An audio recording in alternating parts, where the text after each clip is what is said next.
Good morning বন্ধুরা, কেমন আছেন? আশা করি ভালোই আছেন। আমিও ভালো আছি। আমি সুনিতার সংসার আবার একটা নতুন ব্লগ নিয়ে চলে এসেছি আপনাদের সামনে। সেই ব্লগটি হচ্ছে আমি আজকে কি করব সারাদিন ঘরে একা একা, সেই নিয়ে একটা ব্লগ আপনাদের সামনে নিয়ে চলে এলাম। আর এই যে আমার ছেলে মেয়ে দেখছেন বাইকে উঠছে, এরা ডাক্তারখানায় যাচ্ছে। তো এদের প্রবলেম হয়েছে চোখেতে, তো চোখগুলো পুরো লাল লাল হয়ে গেছে, তাই জন্য এরা দুজনে যাচ্ছে ডাক্তারখানায় মুকুন্দপুর। তারপর আমি বাড়ি চলে এলাম, এসে কি করব, ঘরটা ঝাঁট দিয়ে দিচ্ছি, কেন কি ঘরের কাজ তো সারতেই হবে। তারপর ঘর ঝাঁট দিয়ে তারপর বাইরে কলতলা থেকে আমি বালতি করে জল নিয়ে চলে এলাম। নিয়ে এসে আমি ঘর মুছতে লেগে গেলাম।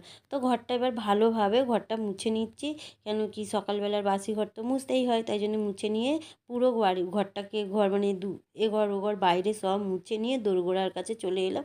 দোরগোড়ার কাছে কিছু নোংরা জড় হয়েছে, আমি হাতে করে তুলে উঠোনে ফেলে দিলাম। দিয়ে আমার ঘর মোছা হয়ে গেছে, জলটাও ফেলে দিতে যাচ্ছি। যাওয়ার পরে আমি এবার ঝাঁট দিতে চালু করলাম।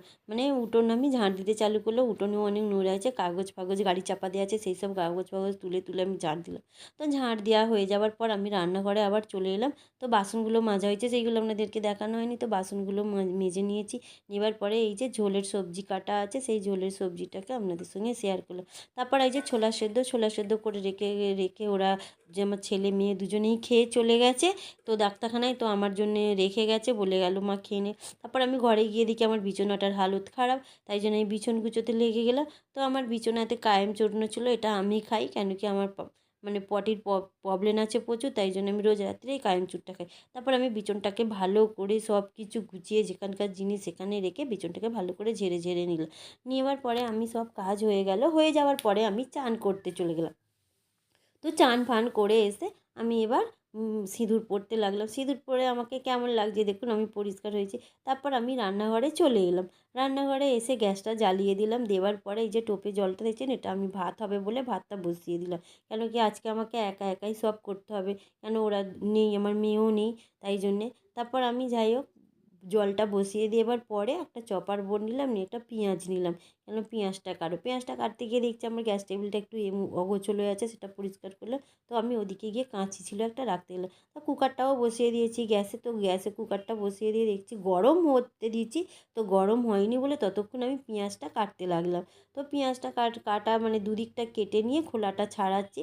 তো ছাড়ানোর পরে আমি পেঁয়াজটা ভালো করে কেটে নেবো। তারপর আমি এই যে ছুরি দিয়ে পেঁয়াজটাকে দুখাদি করে নিলাম। নিয়ে দেখলাম যে কুকারটা মনে হচ্ছে আমার গরম হয়ে গেছে, ভাবলাম সত্যি গরম হয়ে গেছে, তাতে অল্প একটু তেল দিলাম। দিয়ে আর তারপরে এইদিকে যেই আনাজগুলো আপনাদের দেখালাম না কাটা আছে, সেই আনাজগুলো আমি এবার ওই কুকারে দিয়ে দেবো। এটা রুগীর আনাজ। কী কী আনাজ আছে এতে? ঝিঙে, আলু, মূলো, ঝিঙে, আলু, আর তোমার পেঁপে আর বটবটি আর আছে। তো এই দিয়েই আবার গাজর আছে, এই দিয়েই ঝোল হবে। তো কুকারে দিয়ে ভালোভাবেও নাড়িনি, খালি একটু এদিক ওদিক করে নেড়ে নিয়ে আমি বাইরে চলে গেছিলাম জল আনতে। তো এটা বোতলের জলে আমি রান্না করি, জলটা হচ্ছে 700 ফুটের জল, তো সেই জল দিয়ে আমি রান্না করব। তো আনাজটাকে আরেকটু আমি ভালোভাবে নেড়ে চেড়ে, এই দেখুন তুলে দেখাচ্ছি, নেড়ে চেড়ে নিয়ে আমি ওইতে জল ঢেলে দিলাম।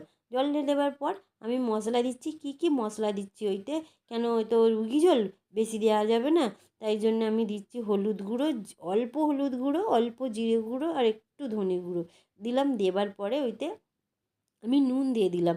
নুন দেবার পরে এবার আমি কি করব, হ্যাঁ নুন দিয়েছি, দিয়ে একটু নেড়ে দেবো, কেন কি সব মশলাটা মেশার জন্যে। তারপর আমি কুকারটা ঢেকে দিলাম। তো আমি এই ঝোলটা কুকারেই করি, কেন কি শুধু সেদ্ধ হবে, কড়াই আর করি না। তারপরে কুকারটা এঁটে দিয়ে একটা শশা কাটছি। তো শশা একটা গোটা ছিল, গোটা আমি আর কাটিনি, সেটা আধখানা শশাকে ছাড়িয়ে নিয়ে কুচি কুচি করে নিলাম। তারপর করে নেওয়ার পরে আমি পুজো করতে চলে গেলাম। তো পুজো করতে যাওয়ার পর ঠাকুরের বাসন ফাসন সব ধুয়েছি, কেন আমি একা হাতেই ভিডিও করছি, একা হাতেই সব করছি, সবটা আপনাদের সামনে তুলে ধরতে পারিনি। এই যে ফুল দেখছেন আমার গাছের ফুল, আমি ফুলগুলো তুলি, জবা ফুল আর শুক্লে ফুল। আর অল্প ফুল ফুটেছে, কেন কি আমার গাছে প্রচুর ফুল ফোটে, কিন্তু কেন কি অল্প ফুল ফুটেছে। যাই হোক আমি ঠাকুর ঘরে এসে মানে এবার ঠাকুরকে সেবা দিচ্ছি। তো আমি বোতলে করে জল তুলে এনে রেখে দিই, তো সেই জল ঠাকুরকে খেতে দিই। তো বোতলে করে জল আমি গ্লাসে ঢেলে নিলাম, নিয়ে সব গ্লাসে দিলাম। তো সব গ্লাসে কুলোইনি, আবার এক গ্লাস জল বোতলে করে ঢেলে নিচ্ছি।